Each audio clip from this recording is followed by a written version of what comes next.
السلام علیکم ورحمۃ اللہ وبرکاتہ۔ حضرت دامت برکاتہم نے فرمایا، گناہ کرتے وقت کسی غیر کا خیال آنا اور گناہ کے بعد خوش ہونا یہ اس گناہ سے زیادہ بڑا گناہ ہے۔ آپ تمام حضرات پوری بات کو دھیان و توجہ کے ساتھ میں سنیں اور ان تمام باتوں پر عمل کرتے ہوئے نقل و حرکت کے ذریعے سے پوری امت تک پہنچائیں۔ بات فرماتے ہیں، ایک آدمی کوئی گناہ کر رہا تھا چھپ کر، ایک آدمی گناہ کر رہا تھا چھپ کر، اچانک پردہ ہل جائے، دروازہ کھل جائے اور خیال ہے کسی دیکھا تو نہیں، فرمایا یہ کسی کے دیکھنے کا خیال آنا یہ اس گناہ سے بڑا گناہ ہے جو وہ کر رہا ہے۔ اگر کوئی آدمی گناہ کی کوشش کرے اور اس گناہ میں ناکام ہو جائے تو اس ناکامی پر اس کو غم ہوتا ہے، گناہ کرنے میں ناکامی پر غم ہوتا ہے، تو فرمایا کہ یہ غم ہونا اس گناہ سے بڑا گناہ جو کر رہا ہے۔ اگر یہ آدمی گناہ کرتا ہے اور گناہ کر کے اسے خوشی ہوتی ہے کہ میں نے گناہ کر لیا، کامیاب ہو گیا ہوں میں، تو فرمایا کہ یہ خوشی ہونا اس گناہ کے کرنے پر یہ اس گناہ سے بڑا گناہ ہے جو وہ کر رہا ہے۔ میرے دوستوں، یہ پورا مجمع اس بات کو طے کر لے کہ مجھے روزانہ اپنے ایمان کی تکمیل کے لیے آدمی اپنے کھانے کا صبح شام کھانے کا انتظام کرتا ہے، ہر آدمی صبح ناشتہ کا اہتمام کرتا ہے، اس کو اپنے بدن کے لیے غذا چاہیے دن بھر کے تقاضے پورے کرنے کے لیے۔ میں کہنا چاہتا ہوں اسی طرح ہر مسلمان کو دن بھر اللہ کے احکام پورے کرنے کے لیے ایمان سے اس کو عمل کی غذا چاہیے، عمل کے لیے غذا چاہیے۔ اس طرح جسم کی غذا سے جسم کو قوت ملتی ہے، اس طرح ایمان کے حلقوں سے روح کو قوت ملتی ہے۔ اس لیے تبلیغ میں گشت کا موضوع لوگوں کو منکرات کے ماحول سے نکال کر نیکی پر آمادہ کر کے مسیح میں لانا، یہ تبلیغ میں گشت کا موضوع ہے۔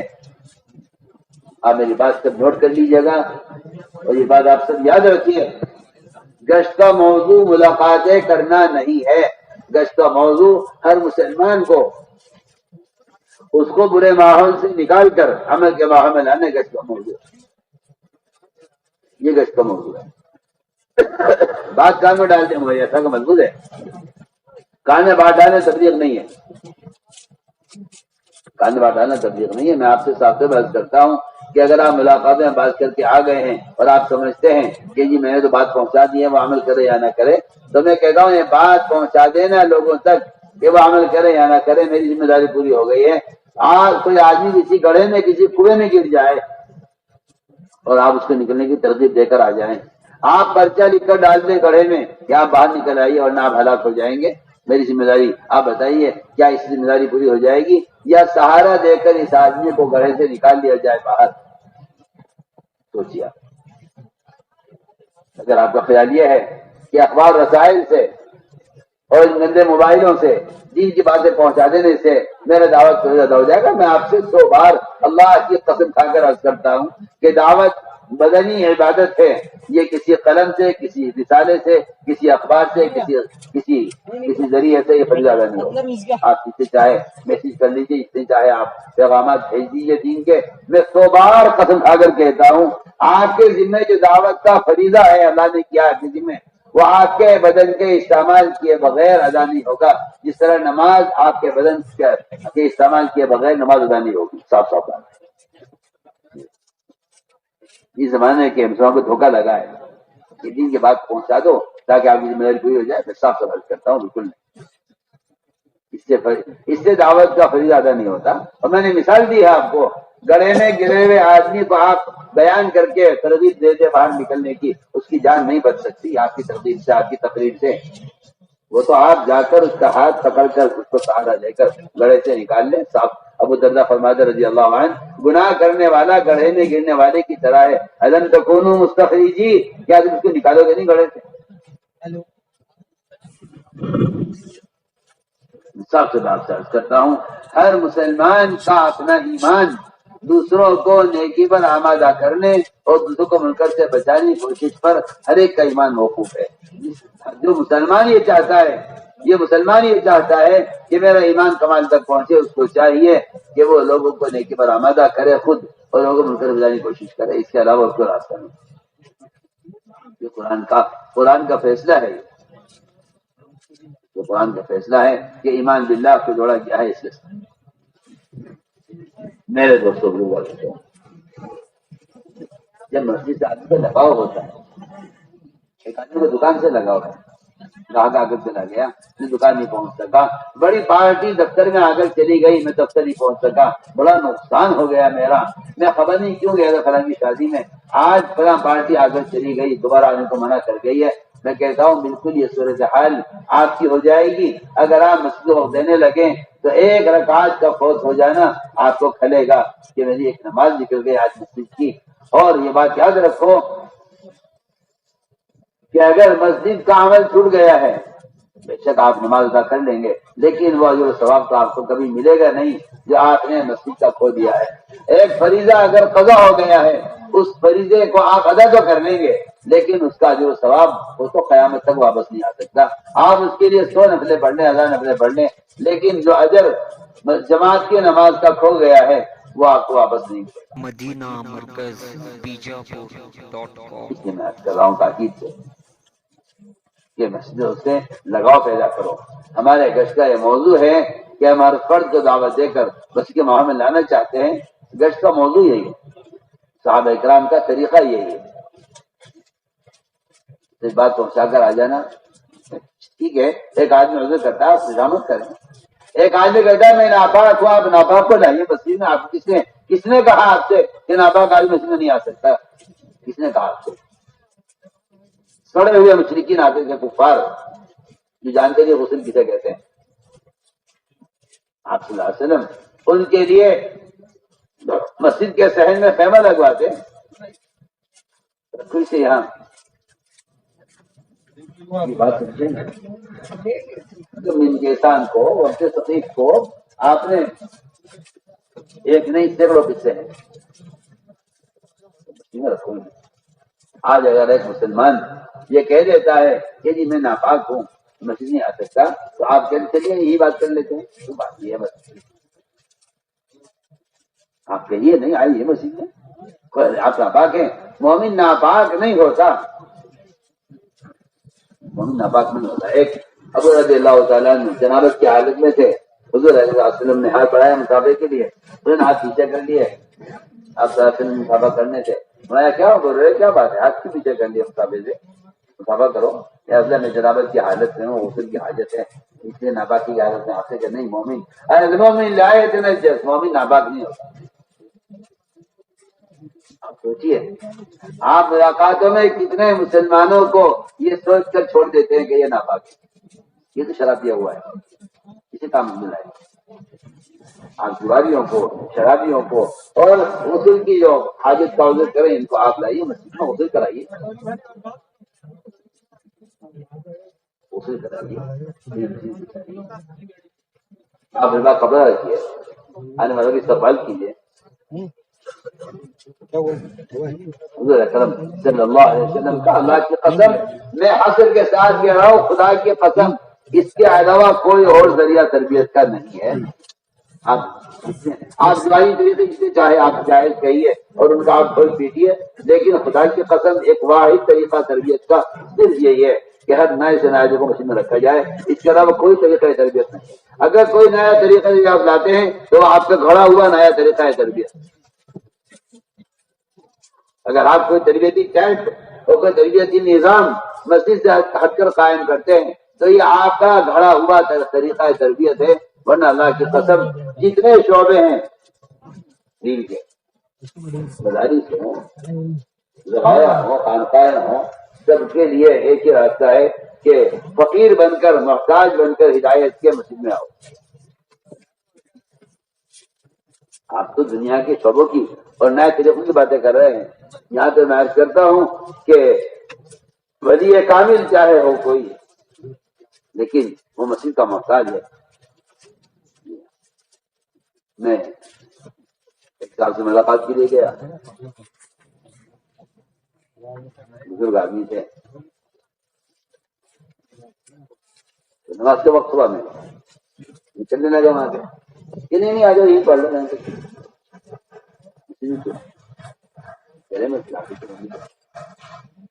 یہ نہیں ہم کہیں پڑھ لیتے کہ کیا ہو جائے گا.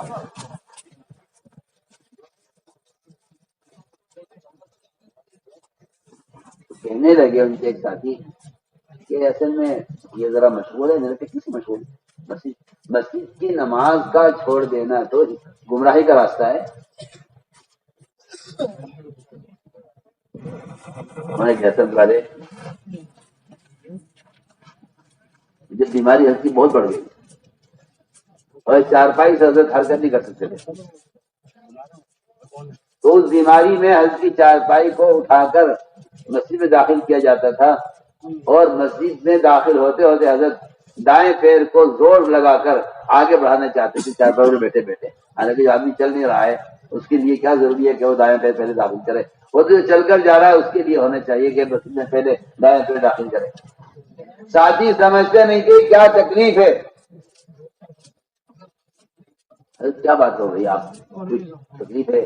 آپ ٹانگ میں کوئی تکلیف ہے؟ تو میں آپ کو کسی میں معلوم نہیں مسجد میں داخل ہو رہے ہیں. تو پانچوں نمازوں میں چارپائی مسجد میں داخل کی جاتی تھی اور حضرت بیٹھ کر چارپائی پر جماعت کی صف کے ساتھ نماز پڑھتی. اس زمانے میں ایک بڑے مفتی صاحب حضرت کی زیارت کے لیے تشریف لائے. حضرت سے حال دیکھا کہ وہ پانچوں نمازوں میں حضرت کی چارپائی مسجد میں لائی جاتی تھی. تو کہنے لگے حضرت میں آپ کو فتویٰ دیتا ہوں اور بالکل بالکل احتیاط کے ساتھ فتویٰ دے رہا ہوں، اور انشاءاللہ آپ کو حاجت پورا پورا ملے گا. اور آپ میں فتویٰ دیتا ہوں آپ کو کہ آپ نماز اپنے حجرے میں پڑھ لیا کریں، چاہے جماعت کے ساتھ پڑھیں، سب یہاں تک آ جائے گی. حجرہ مسجد بالکل ملے ہوئے ہیں آپس میں، دروازہ مسجد کے ساتھ کھلا ہوا ہے. آپ یہیں رہیں، سب یہاں تک آ جائے گی. ہمارے صاحب نے جواب میں فرمایا مفتی صاحب سے، مفتی صاحب پوری زندگی تو ہو گئی ایمان کی دعوت دیتے دیتے، اب مرتے مرتے منافق ہو جاؤ.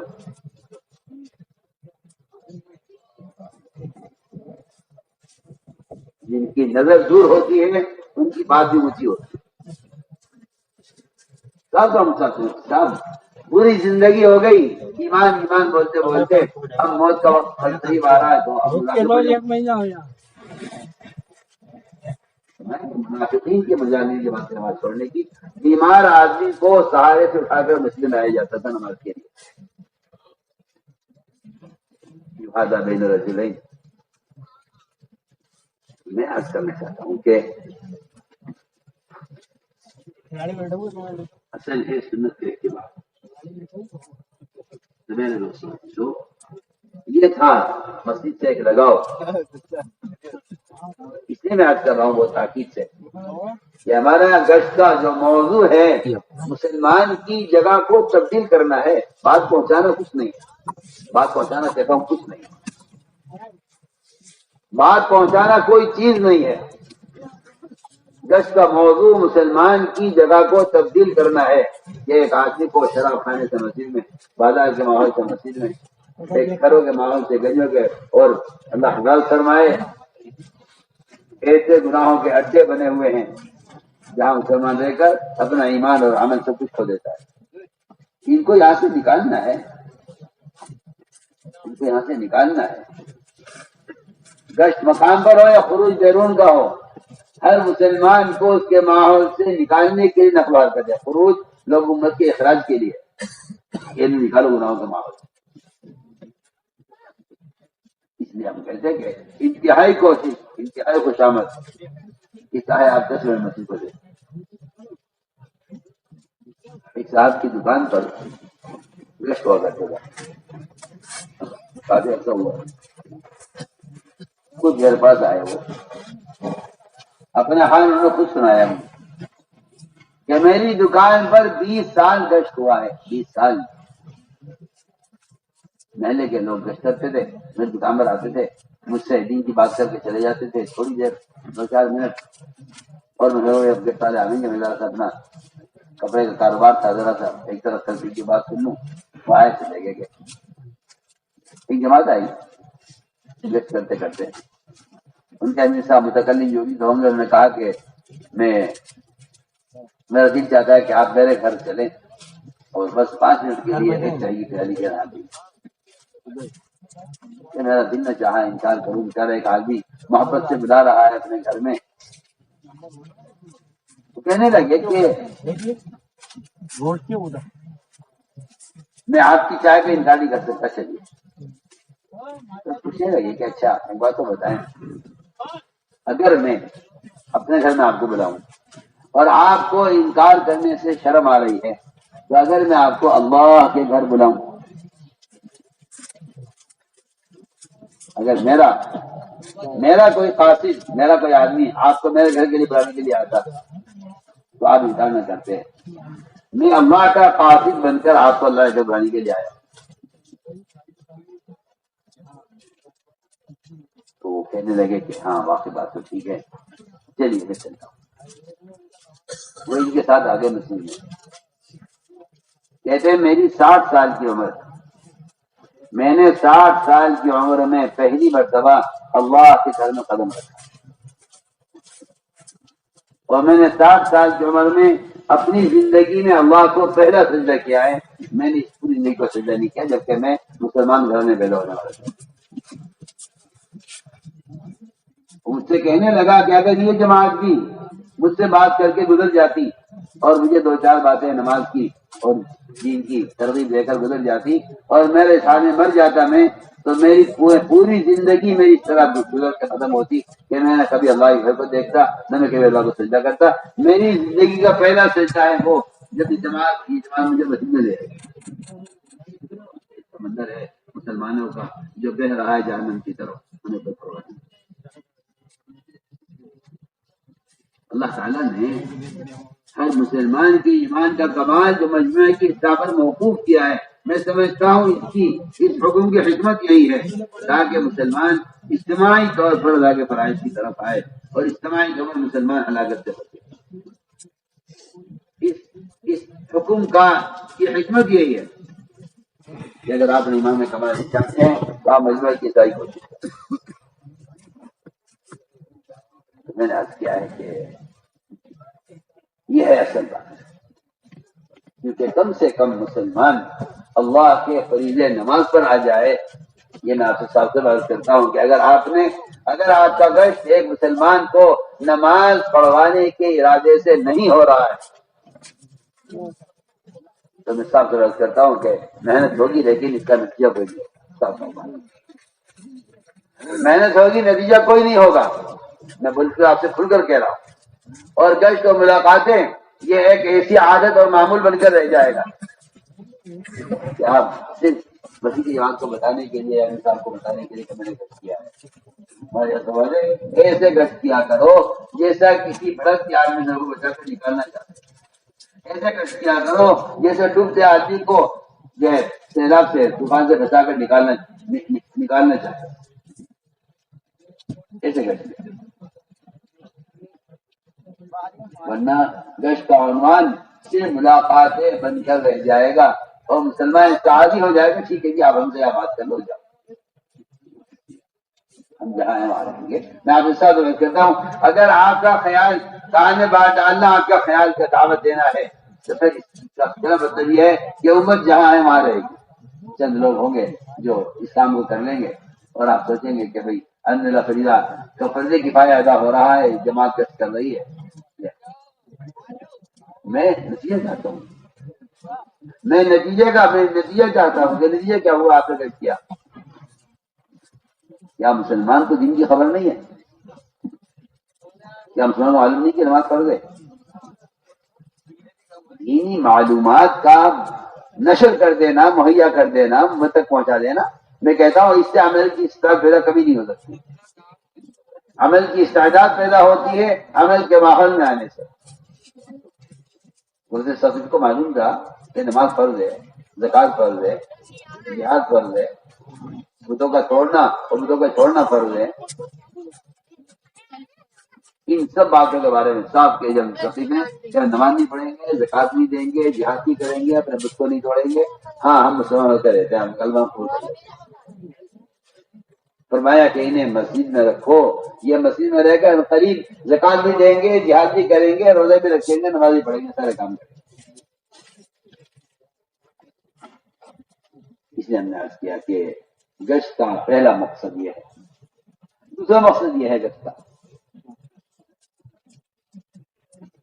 ایک مسلمان اس وقت کا فریضہ ادا کرنے تو سب عمل کرتے ہیں کہ گشت وہ تو ہر دو نمازوں کے درمیان اگلی نماز کے لیے مسلمان کو کوشش کر کے لانا. آپ دکان ہیں، تاجر ہیں، آپ دکان پر ہیں، آپ نماز کے لیے آپ جا رہے ہیں، آپ برابر کا دکان والوں سے برابر کا دکان والا، بازار کے لوگ، آپ سب کو نماز کی مثال لے کر چلیں.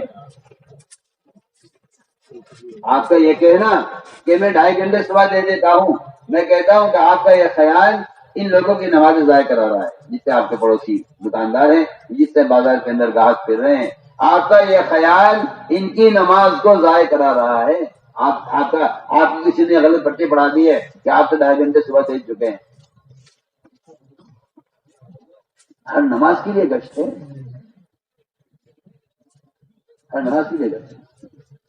حضور اکرم صلی اللہ علیہ وسلم تہجد میں پہنچ گئے فاطمہ کے گھر، دروازہ کھٹکھٹایا تو میں علی فاطمہ تہجد نہیں پڑھو. مدینہ مرکز بیجاپور.com. یہاں تو نفل کے لیے گشت ہو رہا ہے صلی اللہ علیہ وسلم کا. یہاں تو حالت یہ ہے کہ برابر کے کمرے میں اولاد سو رہی ہے، انہیں پڑھنی ہوگی پڑھ لیں گے، ان کی خبر ان کی اپنی خبر ہے، مجھے اپنی خبر ہے، پڑھنی ہوگی پڑھ لیں گے.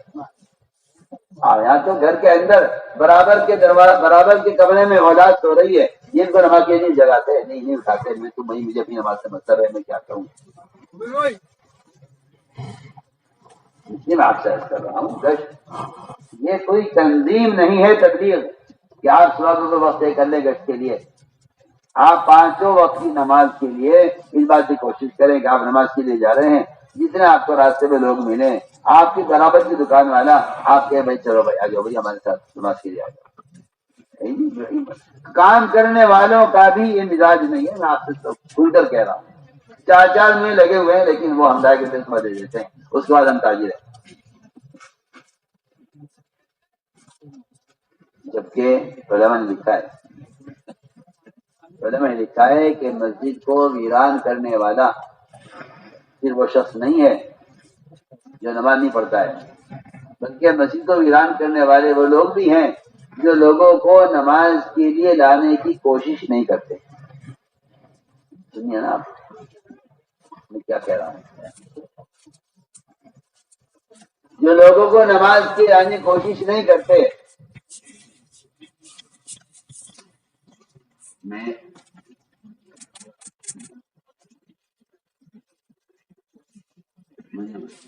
نہیں تھا، اپنی سیامگاہ سے نکلا نماز کے لیے. میں سڑک پار کر رہا تھا ادھر حرم کی طرف جانے کے لیے. اچانک 4-5 آدمی ادھر سے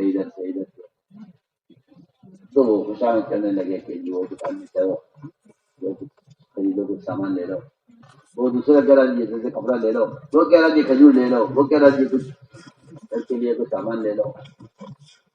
نماز کا وقت نہیں، نماز تو مل جائے گی، آپ کو مل جائے گی نماز. آپ کو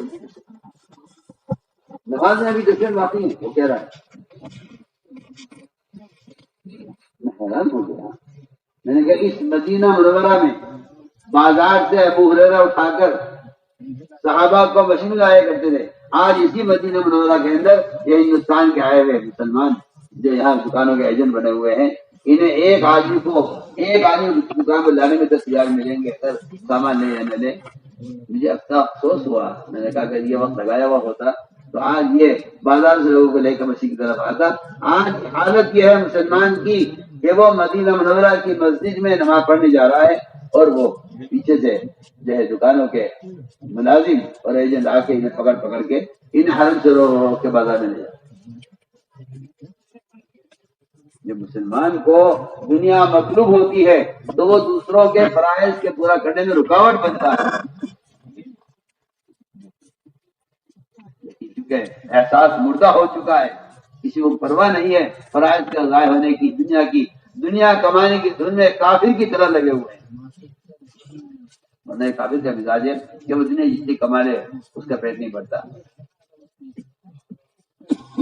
اللہ رب العزت ہم سب کو ان تمام باتوں پر عمل کرنے کی توفیق عطا فرمائے۔